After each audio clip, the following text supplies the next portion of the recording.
चलिए, तो सबसे पहले यहाँ पे हमने 2 पॉइंट्स के जरिए से ये जाना था कि हिंदुस्तान में इलेक्शन जो है वो डेमोक्रेटिक है। पहला पॉइंट, इलेक्शन जो है यहाँ पे एक इंडिपेंडेंट बॉडी जो जिसको इलेक्शन कमीशन के नाम से जाना जाता है वो हेल्ड करवाती है। और उसके बाद दूसरा पॉइंट हमने पढ़ा था कि पीपल्स की लोगों की पार्टिसिपेशन या पीपल्स की पार्टिसिपेशन जो है इलेक्शन के अंदर बहुत ज्यादा हिंदुस्तान के अंदर है। और इन दोनों चीजों से हम ये कह सकते हैं कि हिंदुस्तान के अंदर इलेक्शन जो है वो डेमोक्रेटिक है। और थर्ड पॉइंट, रिजल्ट, जो रिजल्ट इलेक्शन के बाद में आता है, जब वो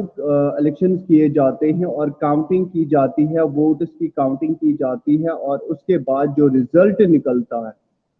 क्या वो रिजल्ट एक्सेप्ट किया जाता है, क्या वो रिजल्ट लोग एक्सेप्ट करते हैं?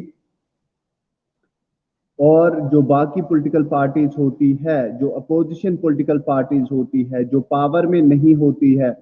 क्या वो पॉलिटिकल पार्टीज उन रिजल्ट्स को एक्सेप्ट करती है कि नहीं करती है, वो यहाँ पे जानेंगे हम इस पॉइंट के अंदर। अगर पॉलिटिकल पार्टीज और लोग जो है वो इलेक्शन को, वो रिजल्ट को एक्सेप्ट करते हैं, तो इसका मतलब इलेक्शन जो है वो फ्री एंड फेयर हुए हैं, साफ और सुथरे हुए हैं और लोग जो है वो उस रिजल्ट को मानते हैं। और पॉलिटिकल पार्टीज जो अपोजिशन पार्टीज है वो भी उस रिजल्ट को मानते हैं।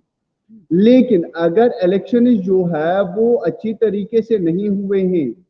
या कुछ गलत तरीके उसमें अपनाए गए हैं इलेक्शन के अंदर, तो इसकी वजह से जो पॉलिटिकल पार्टीज होंगी या जो अपोजिशन पार्टीज होंगी या जो लोग होंगे वो लोग जो है वो उस रिजल्ट को एक्सेप्ट नहीं करेंगे। ठीक है, अगर इलेक्शन जो है वो साफ और सुथरे हुए हैं तो लोग जो है वो उसको एक्सेप्ट करेंगे, अपोजिशन पार्टीज एक्सेप्ट करेंगे। अगर वो साफ और सुथरे या फ्री एंड फेयर मैनर में नहीं हुए हैं तो लोग और साथ साथ अपोजिशन पार्टी जो है वो उस रिजल्ट को एक्सेप्ट नहीं करेंगे। चलिए हम देखते हैं हिंदुस्तान में क्या सच्ची में फ्री एंड फेयर इलेक्शन होते हैं, क्या सच्ची में यहाँ पे रिजल्ट जो है वो रियल होता है और लोग जो है वो इसको एक्सेप्ट करते हैं। क्योंकि यहाँ पे हम देखेंगे हिंदुस्तान के अंदर जो इलेक्शन होते हैं इसके जरिए से ही हमें पता चलता है कि हिंदुस्तान के अंदर इलेक्शन फ्री और फेयर होते हैं कि नहीं होते हैं। हिंदुस्तान में हम देखते हैं कि जो रूलिंग पार्टी होती है, जो अभी अभी तक गवर्नमेंट में थी, ठीक है, जिसके पास अभी तक पावर था गवर्नमेंट का, वो रूलिंग पार्टी जो है वो बहुत बार हार जाती है इलेक्शन। ठीक है, जब भी इलेक्शन होता है तो बहुत बार रूलिंग पार्टी जो होती है, जो अभी तक गवर्नमेंट में थी, वो इलेक्शन जो है वो हार जाती है। चाहे वो स्टेट की पार्टी हो या वो नेशनल पार्टी हो। अभी तक वो गवर्नमेंट में थी, अभी तक उसकी गवर्नमेंट थी, लेकिन अब इस टाइम पे जो इलेक्शन हो गया, इस इलेक्शन के अंदर इस पॉलिटिकल पार्टी ने इलेक्शन जो है वो हार दिया। तो इसकी वजह से हम कह सकते हैं कि जो इलेक्शन इस हिंदुस्तान में हो रहे हैं वो फ्री और फेयर मैनर में हो रहे हैं, फ्री और फेयरली हो रहे हैं। ठीक है, और सेकंड पॉइंट के जरिए से हम ये देखेंगे, यूएस के अंदर जो भी इनकम्बेंट लीडर्स होते हैं, इनकम्बेंट लीडर्स का मतलब जो रिप्रेजेंटेटिव्स वहां पे पहले चुने गए होते हैं या रूलिंग पार्टी के जो लीडर्स होते हैं, रिप्रेजेंटेटिव्स होते हैं, वो ज्यादातर हारते नहीं है इलेक्शन। तो इसका मतलब हम ये कहेंगे कि यूएस के अंदर इलेक्शन जो है वो फ्री और फेयर में मैनर में नहीं हो रहे हैं। हाँ, इसका मतलब यही निकलता है कि जो यूएस है, यूनाइटेड स्टेट्स जो है,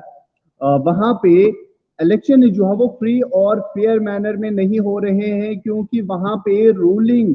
जो पार्टी होती है, रूलिंग पार्टी के मेंबर जो होते हैं या रूलिंग पार्टी के लीडर जो होते हैं वो इलेक्शन नहीं हारते हैं। और हिंदुस्तान में हम बात करेंगे जो रिप्रेजेंटेटिव्स अभी तक पावर में थे या जो रिप्रेजेंटेटिव जो लीडर्स अभी तक बने हुए थे पॉलिटिकल पार्टीज के या इंडिपेंडेंट जो लीडर्स थे, तो वो इलेक्शन जो है वो हर एक इलेक्शन के अंदर जो है वो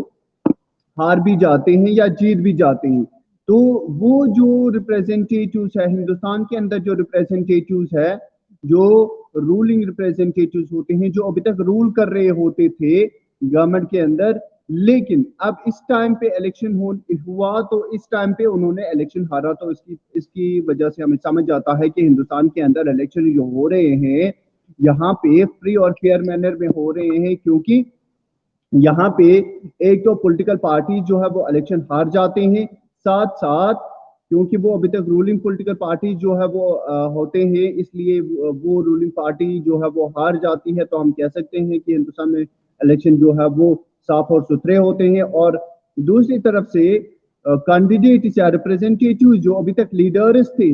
मिनिस्टर्स थे, वो इलेक्शन जो है वो हार जाते हैं। यूएस की बात करेंगे तो यूएस में जो है ऐसा कम देखने को मिलता है कि जो अभी तक मिनिस्टर्स थे वो इलेक्शन जो है वो नहीं हारते हैं। तो ऐसे हमें पता चलता है कि हिंदुस्तान में जो इलेक्शन होते हैं वो फ्री और फेयर मैनर में हो रहे हैं। अब देखो, कैंडिडेट जो है, कैंडिडेट क्या करते हैं, कैंडिडेट ज्यादा पैसा खर्च करते हैं, ज्यादा मनी जो है वो खर्च करते हैं। ठीक है, अब ज्यादा मनी खर्च करने की वजह से क्या होता है,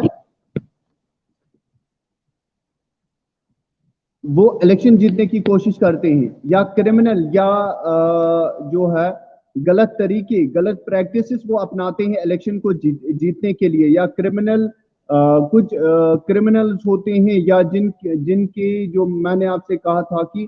गलत तरीके, गलत प्रैक्टिसेस जो है वो अपनाए जाते हैं, गलत तरीके अपनाए जाते हैं इलेक्शन को जीतने के लिए। तो अब ये जो है हिंदुस्तान के अंदर